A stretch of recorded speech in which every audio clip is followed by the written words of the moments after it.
actually been transited. It was used in the local market. What we are asking for is 0.25 of the value of the goods. That is what is going to go towards the guarantee. I mean, if you look at the consignments that are going through transit, this is a very insignificant amount of money, and even the taxes and duties that GRA used to charge would not be, we would not be paying even, we would not be paid even half of that.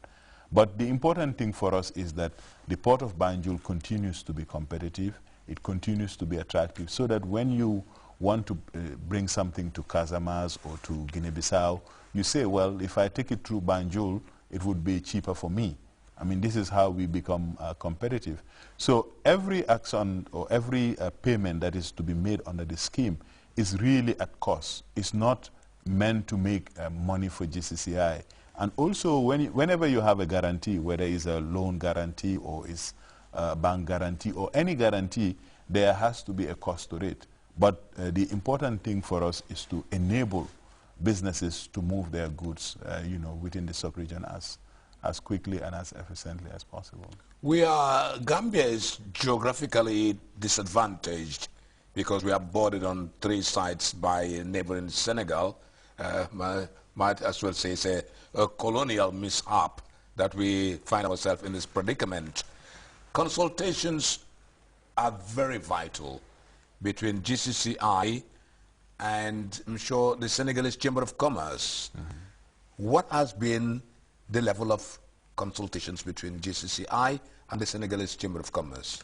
The consultations are at 3 levels. The first level is at the level of ECOWAS, and the second level is between the 2 states, meaning our Ministry of Trade and Regional Integration and the Senegalese Ministry of Commerce.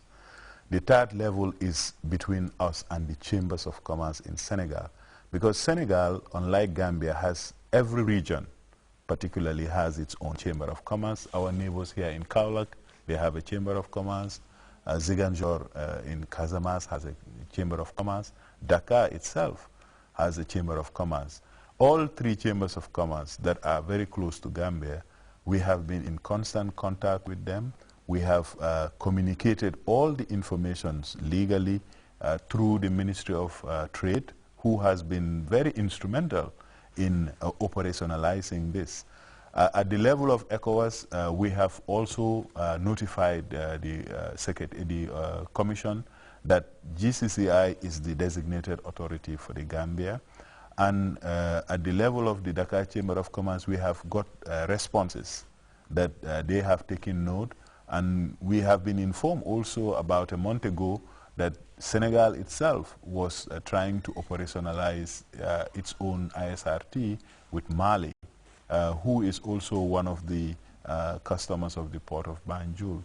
And just on Monday, this past Monday, the Senegal-Gambia Permanent Commission met, and the ISRT came up naturally, and we informed them, especially the Ministry of Trade, of our willingness and our readiness to comply with the protocol. Because at the end of the day, it is really a protocol matter, it's a community matter, it's a West African matter. You are right that either colonial mishap or geography means that if we want to take anything by road into West Africa, we have to go through Senegal. In the past, there has been a lot of complaints by our businessmen, even Senegalese businessmen who want to use the Port of Banjul complain about that. So for us, going forward, we hope that we can really mean it when we say regional integration. And I think it's about time that ECOWAS consider the establishment of a custom union, because this is what they have in East Africa. Uganda is a landlocked country. Tanzania and Kenya are the other coastal towns where they use as ports.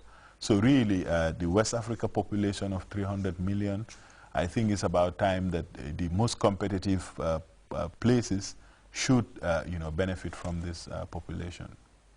This is the interview, and the topic is centered on the interstate road transit of goods We will also look at the rising prices. By the way, it's Ramadan.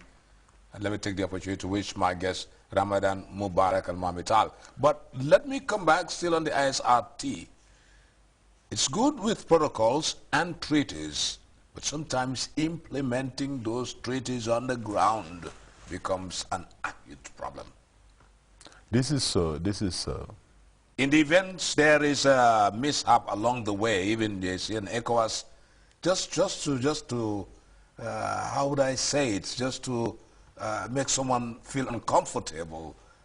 Goods in transit sometimes find it very tough on the way out of Senegal. Malik, this is absolutely right, and Ramadan Kareem to you as well, Thank you, and my to friend. all our viewers. Yes. Thank you, my friend.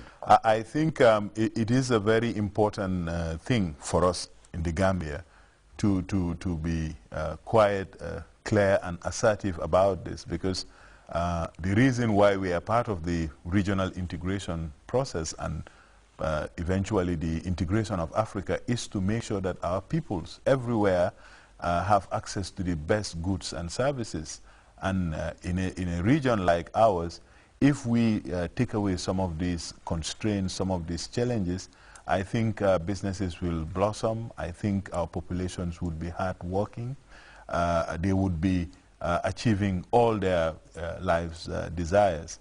For us, most of our members and most of our business people complain about this, that the infrastructure for trade, even though we have all these treaties, all these protocols and agreements, have been very challenging for Gambia. Whenever they want to cross with goods, they are stopped, they are inspected. I mean, let us be very clear. Every country has the sovereign right to inspect and check anything that is going into your territory, especially if at all it is not going to pay any duty or any taxes there.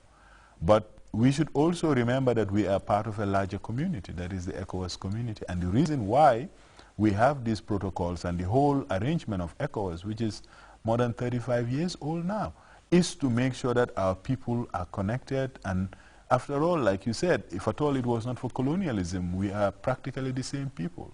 And we must never forget that. We must try as much as possible to make sure that we get value for money, we make sure that our economies are competitive, we make sure that our institutions are competitive. For us, this is the approach, and this is what we have been trying to impress on our counterpart in Senegal. I am sure at the bilateral level, the Gambia government is doing everything possible.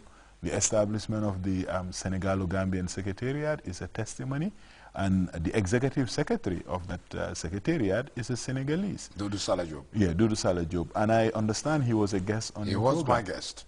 And you know, all of this for me means that really the Gambia government, under the leadership of His Excellency, Chief Professor Dr. Alhaji Yaya Jammeh, is very committed to not only regional integration, but African Union. And we start with our economies. If we have a custom union, if we have a free trade area, you know, if your port is not competitive, people will have other ports to go to and get their goods and products from. Very well. So you struck the chord there, talking about African integration. There's a best practice in South Africa among the SADC countries. You look at Kenya and Uganda, which is landlocked. Transit of goods is one of the best practices there. Absolutely, absolutely. I mean, you look how far South Africa is on the map, you know, but it is able to export a huge amount of goods into Southern Africa as a region, and to some extent into East Africa. I mean, I understand there is even a real link between Zanzibar and what is it called? And not Zanzibar, Tanzania. and well, you're right, formerly Zanzibar. Yeah, yes, Tanzania and this place, Zambia. Zambia, you know, and Malawi. You know, they have very good infrastructure for trade. Because if you are landlocked, it's always important and interesting commercially for those that have access to the port. So really, I think beyond the political commitment and speeches, there needs also to be an economic infrastructure that is going to enable West Africa, with this huge population, with these huge resources, to come together and promote